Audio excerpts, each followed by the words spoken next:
Welcome to AK home kitchen. இன்றைக்கி நம்ம பாதாம் குல்ஃபி ஐஸ் இந்த வெயிலுக்கு நல்லா குளு குளுன்னு ரொம்ப டேஸ்ட்டாக ரொம்ப எம்மியாக நம்ம கொஞ்சம் ஹெல்த்தியாக வீட்லேயே செஞ்சு குழந்தைங்களுக்கு கொடுக்கக்குள்ள அது ரொம்ப ஒரு தனி ஒரு ஃபீல் தான் அது. வாங்க அதை எப்படி செய்யலான்னு பார்க்கலாம். அதுக்கு முன்னாடி நம்ம சேனலை சப்ஸ்கிரைப் பண்ணி சப்போர்ட் பண்ணுங்கள். இந்த பாதாம் குல்ஃபி ஐஸ் ரொம்ப சிம்பிளாகவே செஞ்சுட்டேன். அதோட சின்ன சின்ன டிப்ஸோடய சொல்கிறேன். இந்த வீடியோ கடைசி வரைக்கும் பார்த்து நீங்களும் வீட்டில் ட்ரை பண்ணி பாருங்கள். ரொம்பவே சூப்பராக இருக்குன்னு கண்டிப்பாக கமெண்ட் பண்ணுவீங்க. இங்கே பாருங்கள் எந்த அளவுக்கு ஸ்ட்ரக்சர் இருக்குதுன்னு சொல்லிட்டு நான் ஃபஸ்ட்டு மோல்டுலேயும் வச்சுட்டு அதுக்கப்புறம் டம்ளர்லேயும் செஞ்சு பார்த்தேன். ரொம்ப சூப்பராகவே இருந்துச்சு. இதுக்கு நான் ஒரு 50 கிராம் பாதாம் எடுத்திருக்கேன். இது கூட நான் ஒரு 10 முந்திரி சேர்த்து தான் ஊற வச்சுருந்தேன். இது நான் உடனே செஞ்சதுனால சுடுதண்ணி தான் ஊற்றிக்கிட்டேன். ஹாட் வாட்டர் ஊற்றி நீங்கள் ஊற வைக்கக்குள்ளே சீக்கிரமே தோல் எடுத்து அழகாக வந்துடும். அதனால தான். இல்லைன்னா நீங்கள் நாளே கூட ஊற வச்சுக்கலாம். தோல் அழகாக பிழை வரும். இதுக்கு நான் ஒரு 1/2 லிட்டர் பால் எடுத்திருக்கேன். நான் அதை காய்ச்சிக்கிறேன். 1/2 லிட்டர் பால் ஊற்றிட்டு அதில் கொதிச்சிட்டு இருக்கட்டும். அதுக்கிட்ட அந்த பாதாம் தோல் எடுத்து வச்சுக்கலாம். சுடுதண்ணி ஊற்றவும் கொஞ்சம் ஈஸியாக வருது பாருங்கள்.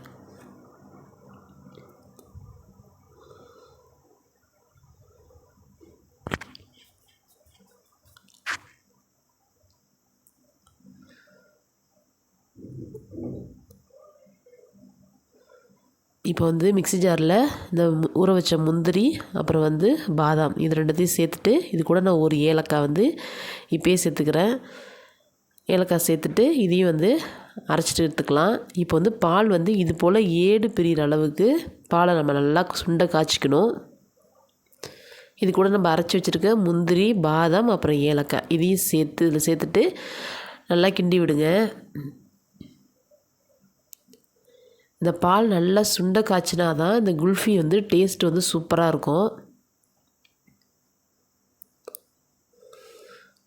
ஓரத்தில் சேர்கிற ஏடை நீங்கள் அதில் மிக்ஸ் பண்ணி விட்டுட்டே இருங்க. ஏன்னா அதுதான் டேஸ்ட்டே இதில்.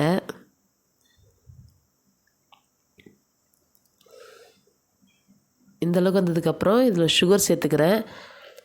நான் இதில் தேவையான அளவுக்கு தான் சுகர் சேர்த்துருக்கேன். ஏன்னா ஒயிட் சுகர் சேர்க்குறதுனால நீங்கள் கண்டென்ஸ் மில்க் வேணால் சேர்த்துக்கலாம்.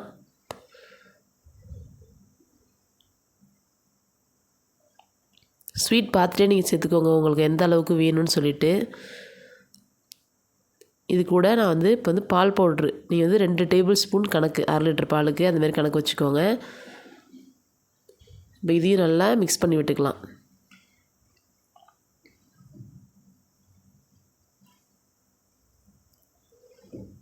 அதை கட்டி இல்லாமல் நல்லா மிக்ஸ் பண்ணி விடுங்க.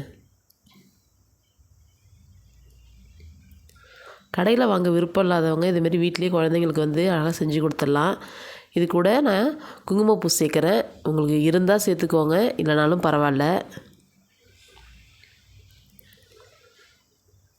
இது நல்லா கொதிக்க விடணும்.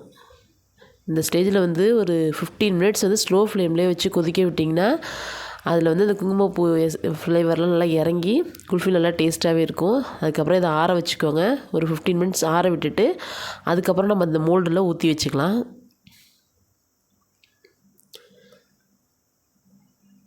ஃபில் பண்ணிட்டு நான் ஓவர் நைட் ஃப்ரீசரில் வச்சு தான் எடுத்தேன். ஏன்னா நல்லா கூலிங் ஆனால் தான் இது நல்லா செட் ஆகி நல்லா வரும். குல்ஃபி டேஸ்ட்டும் அவ்வளோ சூப்பராக இருந்துச்சு. கடையில் வாங்கினா கூட அந்த டேஸ்ட் இருக்குமா என்னென்னு தெரில. ஏன்னா நம்ம செய்கிற ஃபுட்டை நம்ம அது மேலே நம்பிக்கை வச்சு செஞ்சோன்னா கண்டிப்பாக அது ரொம்பவே டேஸ்ட்டாகவும் இருக்கும், நல்லாவும் இருக்கும்.